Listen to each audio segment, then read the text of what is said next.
Good afternoon. I'm Pat McCrory, Governor of North Carolina, in a continued effort of this administration to have open lines of communication with the public about issues of interest to them, in addition to interest of public safety. We are assembled here together with a team of experts across the state who are dealing with the Ebola issue, and we want to give you the latest update and the preparations that we have in place in case this comes to our borders within North Carolina. I do want to recognize several people that are on the stage with me. First of all, DHS Secretary Dr. Aldona Voss, State Epidemiologist Dr. Megan Davis, DOT Secretary Tony Tata, Diener Secretary John Scavarla, Emergency Management Director Mike Sprayberry, the Chief of Staff of the National Guard Cliff Wilkins, Tom Reeder, who is the North Carolina Division of Water Resources, Linda Culpepper, the North Carolina Division of Waste Management, Dr. Scott Zimmerman, Director of NC State Lab of Public Health, Dr. Zach Moore, Medical Epidemiologist, and Dr. Carl Williams, the State Public Health Veterinarian. As you can see, we've got a team dealing with this issue like we've had teams dealing with other emergency issues. It's a team that has been assembled during the past several weeks to ensure that we have the right processes and procedures in place, that we have the right communication lines in place with other state officials, hospitals, federal government, and the military, and many others. And I just want to, first of all, thank this team for the excellent work that they've done in communicating with each other and preparing North Carolina.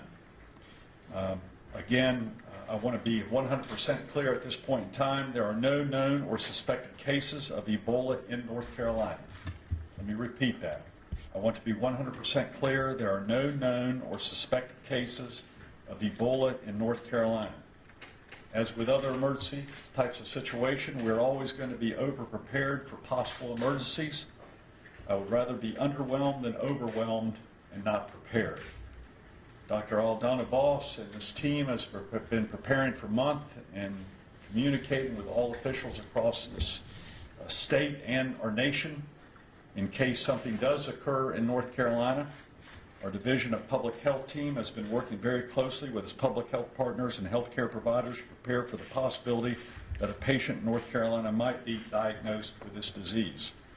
DHHS and other state agencies have also been in touch with the White House through numerous conversations, including a conference call several days ago with the President and their federal counterparts, members of the military here in North Carolina, and also many hospitals.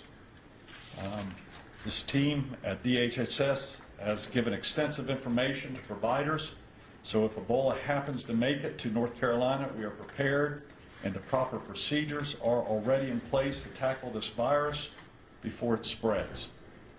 Not only is DHHS, thanks to the leadership of Dr. Voss and Dr. Davies, taking needed steps to prepare for a possible Ebola case in North Carolina, other agencies like DOT, Diener, DPS, and Emergency Management are working to ensure that health and safety is secure for all North Carolinians. I'm going to hand this off primarily to Dr. Voss and Dr. Megan Davies, who have been the real centerpiece in the leadership of this effort. They're going to give you a summary of what we've done, what we continue to do. The other people here are available to answer any specific questions that members of the media might have, and then we'll get back to our work. Again, I want to stress that this is, the reason for this is to have an open line of communications with all of our citizens, members of the media, where we think they're very important in this process, and we want to make sure the accurate and proper information gets out to the general public.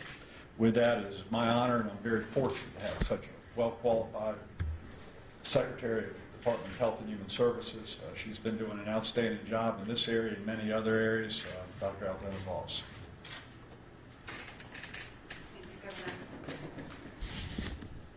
Well, good afternoon, and thank you for joining us this afternoon to discuss our ongoing preparations for managing the public health risks that are associated with Ebola virus.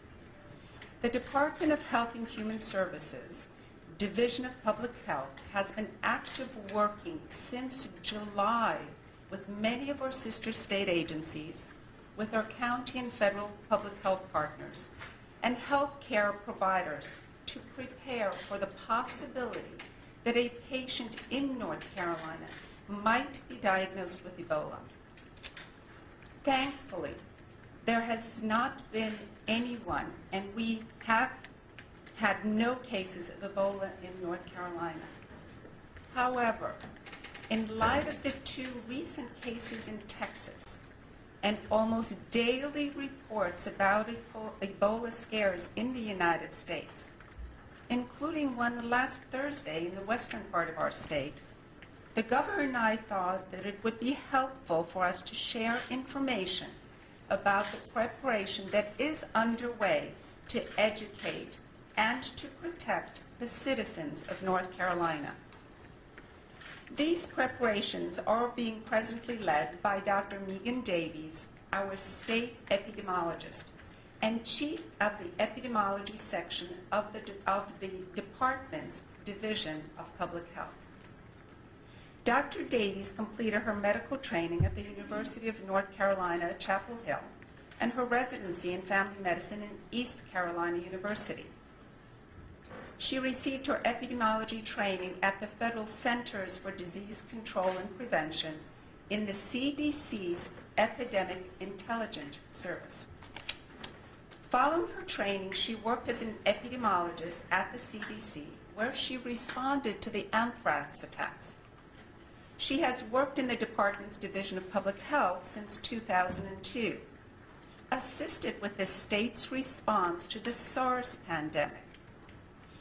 She was deployed by the CDC to the Astrodome following Hurricane Katrina, and she also led the response to the H1N1 pandemic. As chief of the epidemiology section, Dr. Davies oversees the surveillance, the outbreak response, and the programmatic activities for communicable diseases, occupational and environmental health, and public health preparedness. Joining Dr. Davies today, we also have Dr. Zach Moore, a medical epidemiologist with the communicable disease branch of the department's Division of Public Health.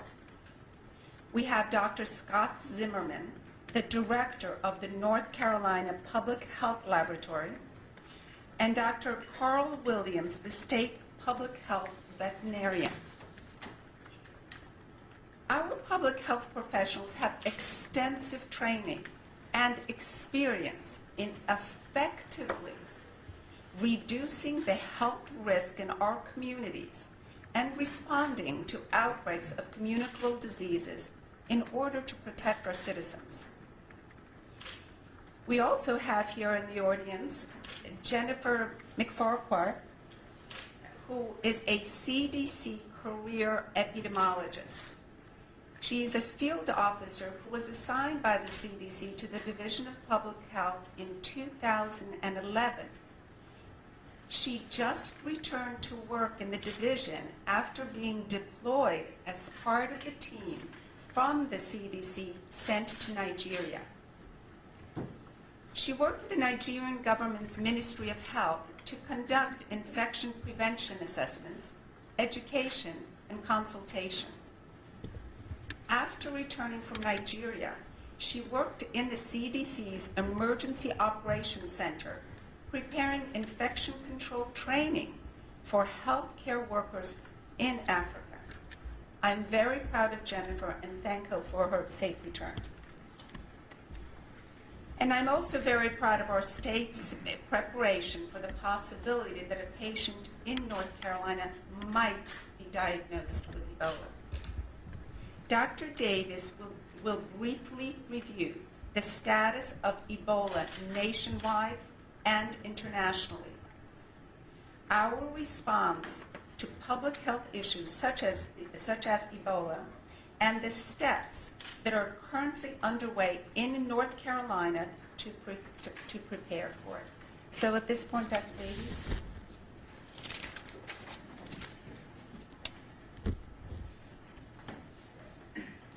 Thank you, Governor McCrory and Madam Secretary Bosch. I'd like to thank both of you for your leadership and guidance during this challenging time. The Secretary is leading an interdisciplinary team to assure the state of North Carolina is prepared and ready to rapidly respond if we have one or more cases of Ebola.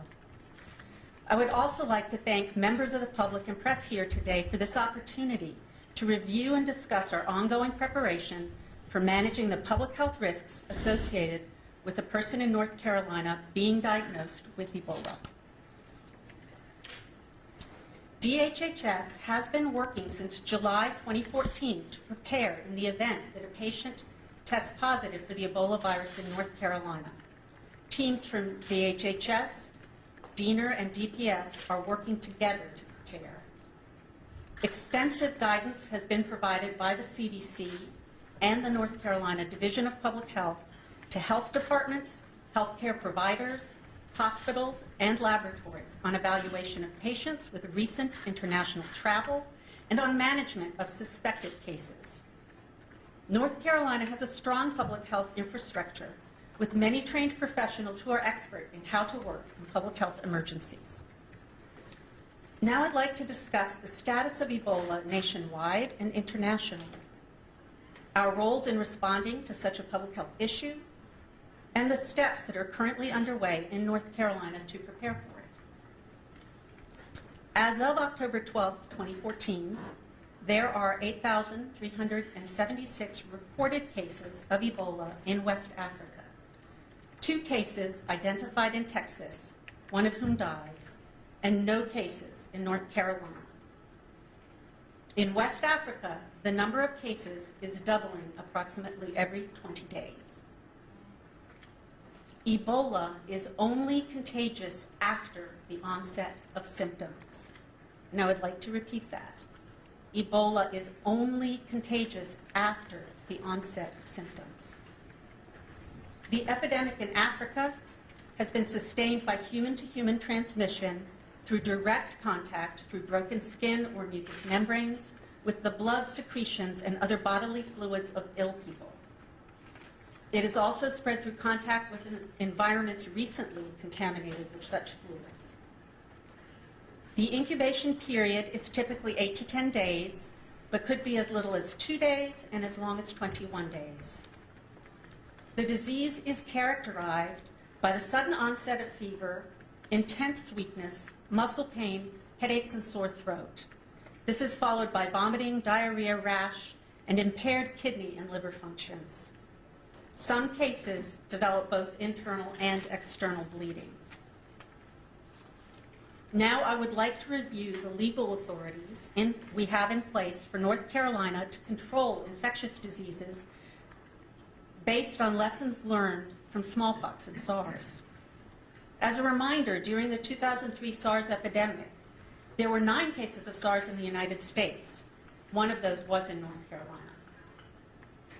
In dealing with the smallpox and SARS threats that occurred in 2003, the Department of Health and Human Services learned what further public health authorities were needed for the state of North Carolina to act swiftly in the face of an infectious disease threat. As a result, North Carolina put in place the public health authorities to extend isolation and quarantine authority to allow for restriction of movement and activities for up to 30 days, and to allow for quarantine of buildings as well as people. We've also increased access to health records to investigate significant public health threats. In North Carolina, public health authority can be used without a declaration of emergency. Finally, I'd like to review some key activities carried out by Department of Health and Human Services and our partners since August 2014. These include establishing isolation and quarantine guidelines and model orders for use by local health departments, educating and communicating with the medical community, including hospitals and emergency medical services, providing ongoing public health consultation to clinicians whenever they suspect a possible case. The North Carolina State Laboratory of Public Health is ready to conduct testing for Ebola and has completed the necessary risk assessments, standard operating procedures, and other related policies and protocols. It is important to note that testing is not instantaneous. There is an inevitable lapse of time while the specimen is properly and safely packaged, transported, and tested. From the time of receipt, it can take 6 hours to test a single specimen and up to 24 hours for multiple specimens once they arrive at the state laboratory. The state lab's priority is to properly complete the testing process and assure accurate results. DHHS public health teams for contact tracing have been established and are deployable. Contact tracing interview tools and data management and analysis systems have been developed. Training for state and local health department personnel began today and will continue through the week. This is an interactive web-based training that reaches all partners. Guidance to funeral directors on management of human remains is in development and should be ready this week. And the Department of Health and Human Services is working with the Department of Environmental and Natural Resources on plans for handling Ebola patient waste in the medical setting, including communicating the suitability of using the sanitary sewer system for Ebola patients' body waste. And they are also developing guidelines for decontamination in the non-medical setting. DHHS has established military liaison connections with Fort Bragg Army Womack Medical Center, Navy Medicine Cherry Point Camp Lejeune, and Seymour Johnson Air Force Base.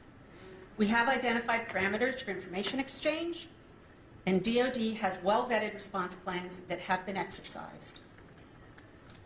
A community outreach team has been established and is developing outreach messages for the West African communities in North Carolina. DHHS began coordinating with North Carolina colleges and universities in August before the start of the school year. Communication is ongoing. Mecklenburg and Wake counties have had meetings with their airport authorities and CDC Division of Quarantine. The CDC Division of Quarantine has long-standing protocols for management of ill travelers on airplanes that include the coordination with the North Carolina Division of Public Health and local health departments.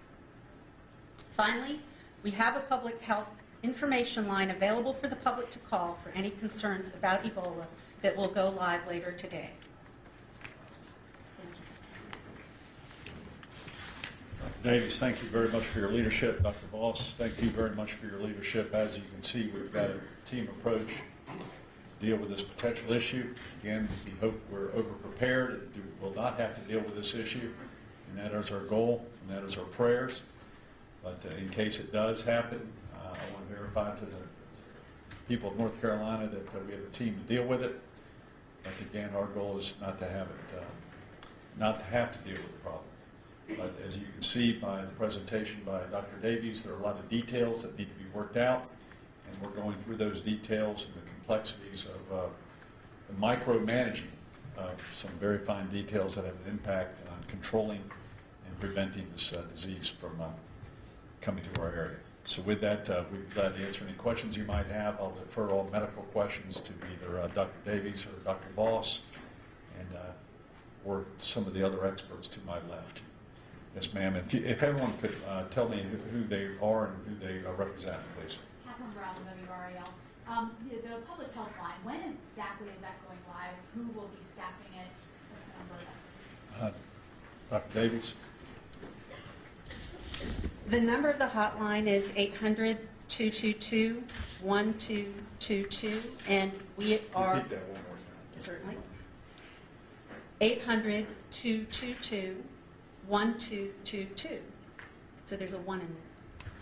And we have made these arrangements with the Carolinas Poison Control Center to staff the line, and we are training them as we speak. They should be available to answer calls within the next couple of hours. Other questions? Yes, ma'am. Liz Hogan with North Carolina Health News. So we've got all this preparation at the state level, but obviously what happened in Texas was a lapse at the local level in a hospital ED. How do you plan on managing this kind of occurrence here? That's one reason we're here, Dr. Voss.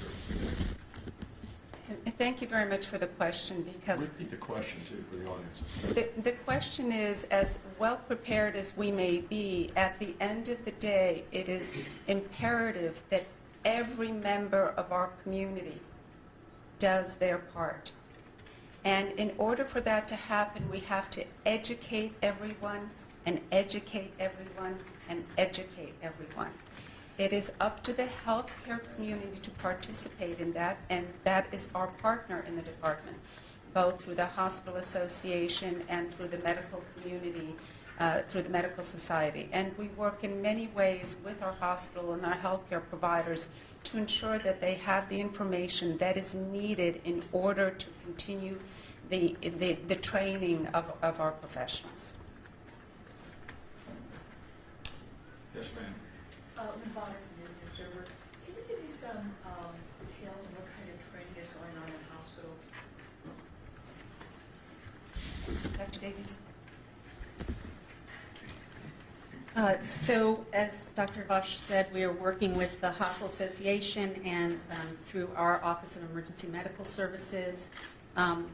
Hospitals have been doing drills and exercises, and we polled the hospitals, and we've gotten back responses from 70 hospitals that have done exercises for triage and treatment, for exercising their incident management systems, specific personal protective equipment exercises, and combinations of the above. We have held conference calls this morning with hospitals across the state, this afternoon with emergency medical services across the state. We will be doing a weekly update call, and we are taking calls and questions for guidance from them at all times. Yes, ma'am. Candace, WRAL. This is also for Dr. Davies. You said there was an increased access to health records. At what point would you need to access those records, and why? The question is, what point would we have to access health records and why?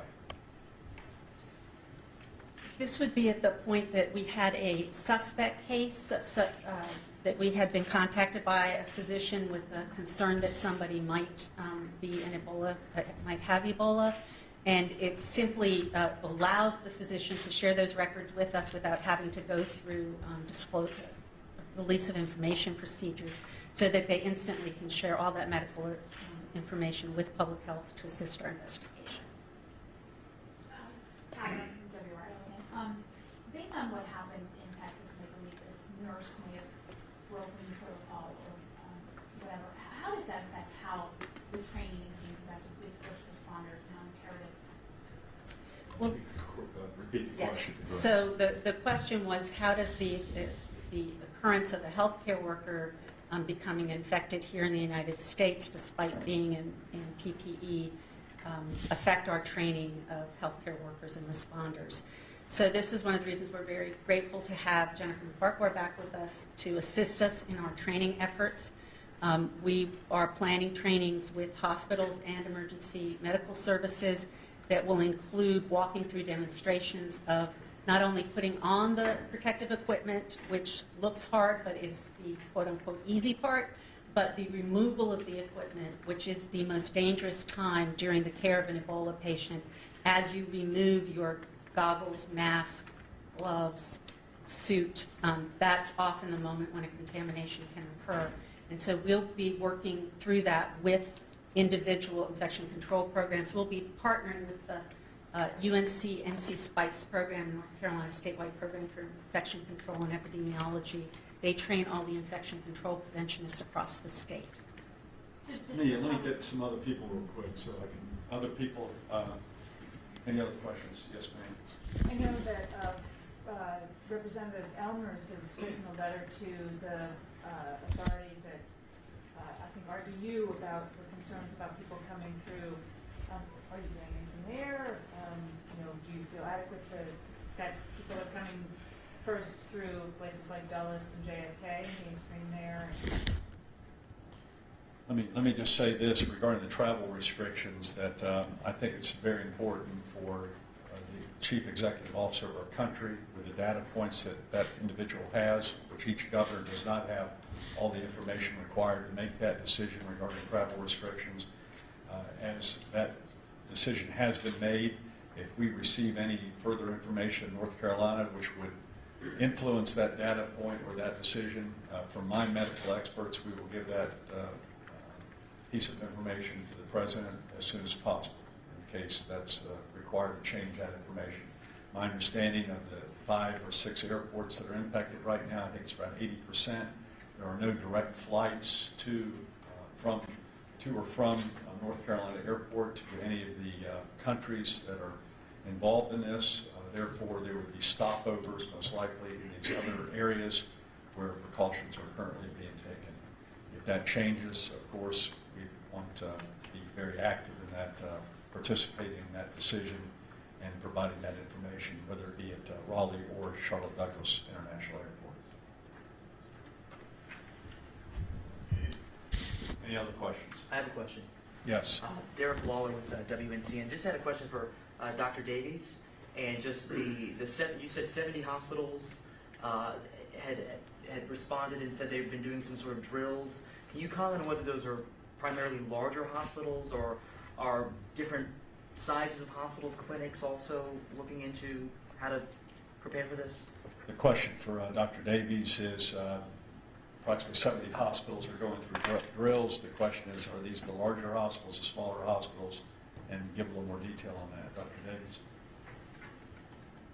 Yes, well, I can say that it spans the range, but certainly all of the largest hospitals in the state have done extensive preparations.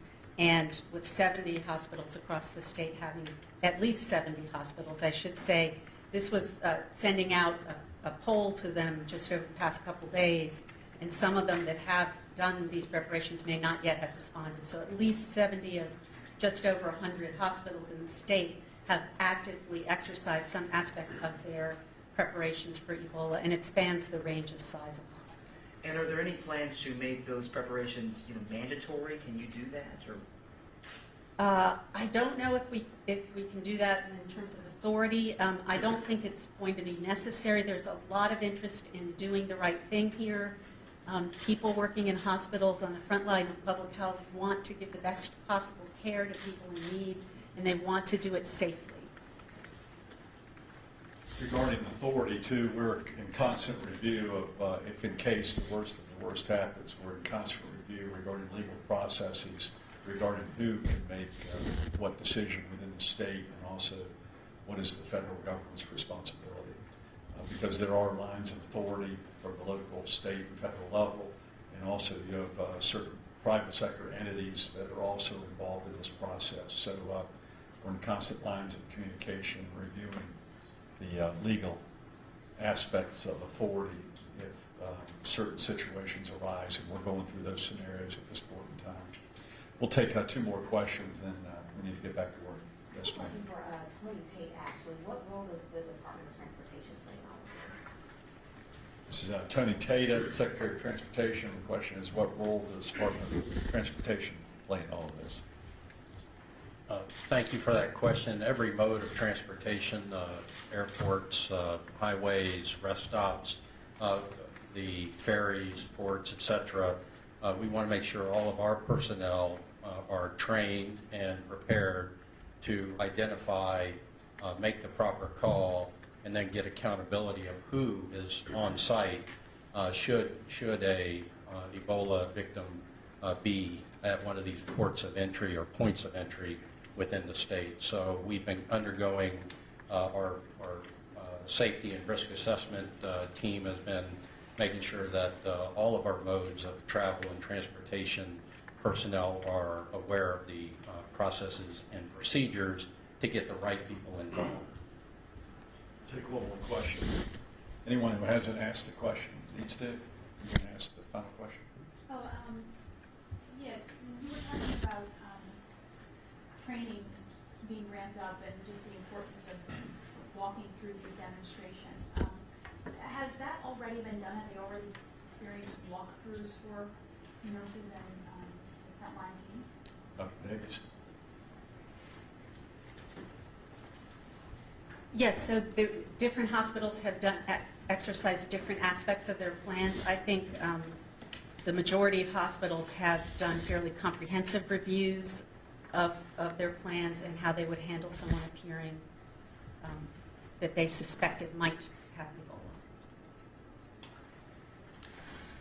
Again, thank you very much. We'll continue to have ongoing communications as necessary, and I then encourage also members of the media and press to continue your ongoing accurate information on what is and what is not happening here in North Carolina. And we also want to make sure if you have any information that's important to us and the health and safety of our citizens, to please call the 1-800 number, and we'll be getting that out on our website within the next hour, and we'll get that opened. And we want to make sure we do it right, and this is a team effort. So thank you, and may God continue to bless this great state and our country. Thank you very much.